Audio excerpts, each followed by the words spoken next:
Okay, that was a lawyer right outside the Enforcement Directorate talking about, providing the details, of the case. 7 days custody is what the Enforcement Directorate has been granted. Devendra Fadnavis, former Chief Minister of the BJP of Maharashtra, with, speaking. Let's listen in. की संपूर्ण बदलवून हा सगळा व्यवहार करण्यात आला. याच्यामध्ये हे पण लक्षात आलेलं आहे की जे काही 25 लाख रुपये दिल्याचं दाखवलं जात आहे तेही त्यांना मिळालेले नाही. एकही पैसा त्यांना मिळाला नाही. आणि या व्यतिरिक्त ज्या ठिकाणी या संदर्भातले सौदे झाले आणि जिथे हसीना पारकर येत होती आणि हा सौदा करत होती, there were certain deals that were in question. बयान दिलेलं आहे. Hसीना Parker was directly involved. 55 lakh रुपये हसीना पारकरला देण्यात आले. There are statements of the local people there. त्याची देखील पुरावे हे ईडीला मिळालेत असे There was a deal for which Hसीना Parker was paid 55 lakhs. And there are proofs to this. व्यवहारामध्ये ED has got these proofs. कशा प्रकारे ही सगळी जमीन अंडरवर्ल्डच्या मदतीने In the entire deal, नवाब मलिकांना मिळाली आणि त्याच वेळी the entire land हे सगळे पैसे अंडरवर्ल्डला कसे गेले was bought by Nawab Malik with the help of Underworld. Angle जो आहे हा सगळा कॅश मध्ये And the entire money went to Underworld. रुपयाची जमीन There is a money laundering angle to it. त्या ठिकाणी The entire deal was done in cash. देण्यात आली आणि ते पैसे Land worth crores हसीना पारकरला म्हणजेच दाऊदला थेट त्या ठिकाणी मिळाले. and the money प्रश्न एवढाच उपस्थित होतो and the money that came from the deal went to Hसीना Parker, which means that the money went to Dawood Ibrahim.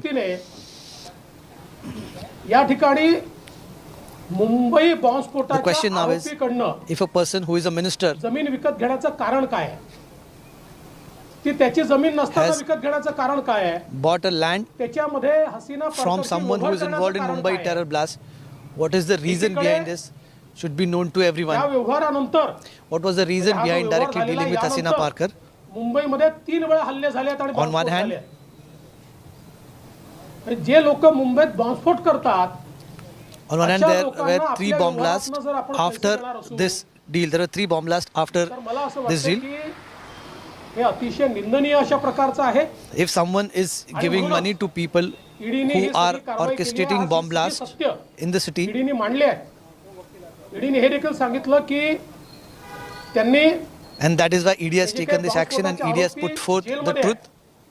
त्यांचंही बयान घेतलेलं आहे. ज्यांच्या समोर व्यवहार झाला त्यांचंही बयान घेतलेलं आहे. आणि जे मूळ Statement मालक of bomb blast convict स्पष्टपणे सांगितलेलं आहे की आमचा was taken by ED, पैसाही मिळाला नाही and also statements were recorded from the ones who sold the land. वाटतं की ही जी सगळी कारवाई ईडीने केली आहे, The ones who were the tenants who were there, they have also said that they haven't received a penny from the entire deal. Their land was directly taken away. The action taken by ED is legal.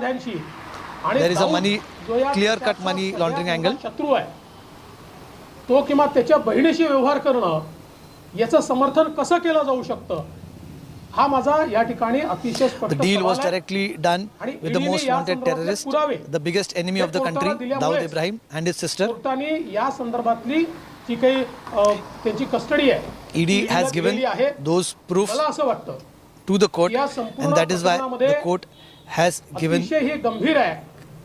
his custody to the ED. पक्षाने राजकारण The entire matter is very serious, प्रकारे जर terror funding होत असेल and no political party should politicize the issue. अशा प्रकारे If there is terror funding and the money is given to those who are orchestrating terror, the money is given to them, and the money is directly going to Dawood or his sister Hसीना Parker, this should be condemned, and that is why this should not be politicized, and everybody should stand united against the biggest enemy of the country, that is Dawood Ibrahim. Maharashtra के मंत्री श्रीमान नवाब मलिक जी पर जो कार्रवाई आज हुई है, इसमें ईडी ने कोर्ट में पूरी सत्यता उसके सामने रखी है. ये करोड़ों रुपए की जमीन, सैकड़ों करोड़ या हजार करोड़ रुपए की जमीन किस प्रकार से अंडरवर्ल्ड के माध्यम से नवाब मलिक इन्होंने खरीदी, इसका सारा कच्चा चिट्ठा सामने आया है। विशेष रूप से जिनकी जमीन थी उस महिला ने बयान देकर ईडी को यह बताया कि उनको इसमें एक भी पैसा नहीं दिया गया। उल्टा उनको यह कहा गया था कि अतिक्रमण निकालने के लिए एक पावर ऑफ अटर्नी दीजिए, और उसके बाद उनको डराया धमकाया गया और एक अलग पावर ऑफ अटर्नी तैयार करके उनसे जमीन हथियाई गई। इसमें महत्व का मुद्दा यह है कि यह जमीन जो ली गई है, जिन्होंने इस जमीन को हथियाया और वो पावर ऑफ अटर्नी के माध्यम से अपना नाम उस पर क्रिएट किया, वो एक शाह वली खान है जो मुंबई बम विस्फोट के आरोप में जेल में है और उनको उम्र कैद की सजा हुई है। दूसरे सलीम पटेल है जो हसीना पार्कर के फ्रंटमैन थे और उनके नाम से दाऊद इब्राहिम जो इस देश का दुश्मन है, वो इस प्रकार से मुंबई में जमीनों के व्यवहार करके उसके माध्यम से मनी लॉन्ड्रिंग करके टेरर फंडिंग करता था। और इस मामले में जब कुछ लिंक्स ये एनआईए को मिले और ईडी को मिले तो उन्होंने इब्राहिम कास्कर जो दाऊद इब्राहिम का भाई है उसको भी अरेस्ट किया और इन सारे लिंक्स को एस्टैब्लिश करते हुए ये उनके ध्यान में आया। करीब 9 जगह उन्होंने छापे मारे और उसमें से ये सारी चीजें ध्यान में आई जो आज उन्होंने कोर्ट में कही है। इस मामले में ये हजारों करोड़ रुपए की जमीन मात्र 30 लाख रुपए में खरीदी गई, लेकिन वो भी पैसा जमीन के मालिकों को नहीं गया। और ईडी ने यह भी बताया कि इसमें 55 लाख रुपए ये सीधे हसीना पार्कर को मिले जो दाऊद की बहन थी और उसका सारा रियल एस्टेट का बिजनेस यहां पर संभाल रही थी। और जहां दिए गए और जिसने दिए, इन सब ने उसके बारे में पुख्ता बयान दिया जो आज कोर्ट के सामने भी आया है। तो सवाल यह उठता है कि इस प्रकार से हमारे देश के दुश्मन के साथ व्यवहार करने का कारण क्या है। राज्य के एक मंत्री, और उन्होंने ये व्यवहार करने के बाद और ये 55 लाख रुपए देने के बाद आप देखिए उसके बाद में 3 हमले मुंबई पर हुए, बम विस्फोट मुंबई में हुए हैं। तो ये हसीना पार्कर को जो पैसा गया किसको गया? ये दाऊद को पैसा गया। और ये किस लिए गया? उनकी उन्हीं एक्टिविटीज के लिए गया जिन एक्टिविटीज के तहत इस देश के अंदर उन्होंने बम विस्फोट किए। और ये सारी चीजें कोर्ट के सामने ईडी ने रखी है। इतना ही नहीं, तो ईडी ने जेल के अंदर जाकर मुंबई बम विस्फोट के आरोपी का बयान भी लिया है जिसमें उन्होंने ये सारी बातों को माना है और इंडिपेंडेंट गवाहों ने भी इसकी पुष्टि की है। और इसीलिए शायद ये सारे तथ्य सामने आने के बाद आज ईडी के कोर्ट ने मंत्री श्री नवाब मलिक, इनको 3 तारीख तक कस्टडी दी है। ये बहुत संगीन मामला है।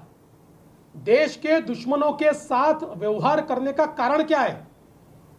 ये कोई राजनीतिक मामला नहीं है।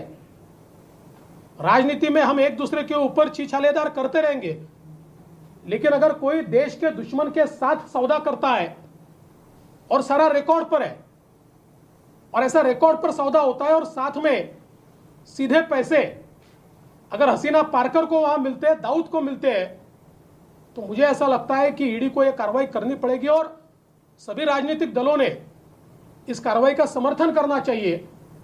क्योंकि इस प्रकार से अगर अंडरवर्ल्ड के साथ सीधे व्यवहार होते रहेंगे, और जो लगातार ये बात कही गई कि पिछले समय दाऊद ने देश के अंदर जितने बम विस्फोट किए, भले ही आईएसआई की मदद से किए होंगे, लेकिन उसका टेरर फंडिंग उसने इंडिया में ही जमा किया और इस प्रकार के डील से ही जमा किया।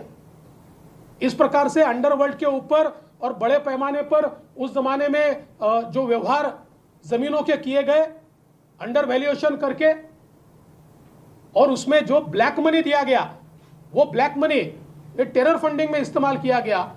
और इसलिए मुझे लगता है कि आज की जो कार्रवाई है उसको कोई तरीके से राजनीतिक कार्रवाई नहीं कहा जा सकता।